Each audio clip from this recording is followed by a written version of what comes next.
বাংলার সমস্ত সিটে আমরা নজর রেখে 2026 ইলেকশনকে টার্গেট রেখে আমরা প্রস্তুতি নিয়েছি। আপনি দেখেছেন রমজান মাসে আপনিও এসেছিলেন মনে হয় প্রেস কনফারেন্স, কলকাতা প্রেস ক্লাবে প্রেস কনফারেন্স করে।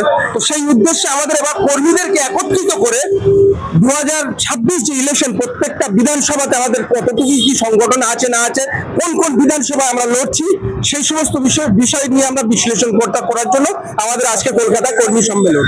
বিধানসভা নির্বাচন নিয়ে প্রস্তুতি কেমন রয়েছে? প্রস্তুতি আলহামদুলিল্লাহ খুব ভালো। মালদা, মুর্শিদাবাদ থেকে শুরু করে দক্ষিণ 24 পরগনা, কলকাতা, বিভিন্ন জেলাতে আমাদের কাজ চলছে খুব জোরদার। আপনি কি পদপ্রার্থী হতে চলেছেন?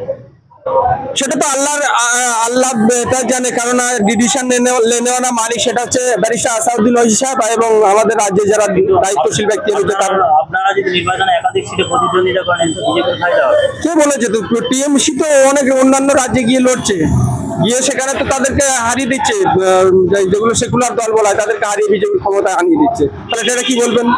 আচ্ছা, আসন্ন বিধানসভা নির্বাচনে আপনারা নিজেরা একা লড়বেন না আরো অন্য কোনো?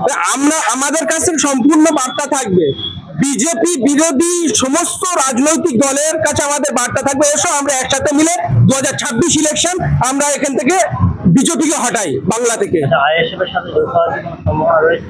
আইএসএফ এর সঙ্গে আমাদের তো দরজা খোলা রয়েছে। আইএসএফ হোক, সিপিএম হোক, কংগ্রেস হোক, টিএমসি হোক এবং অন্যান্য আরো রাজনৈতিক দল আছে, তারা যদি আমাদের সঙ্গে যুক্ত হতে চায়, একটা ফ্রন্ট তৈরি করতে পারলে আর তো এটা বিজেপিকে হারানোর জন্য আমাদের সুবিধা হবে, বাংলা থেকে বিজেপিকে তাড়ানোর জন্য।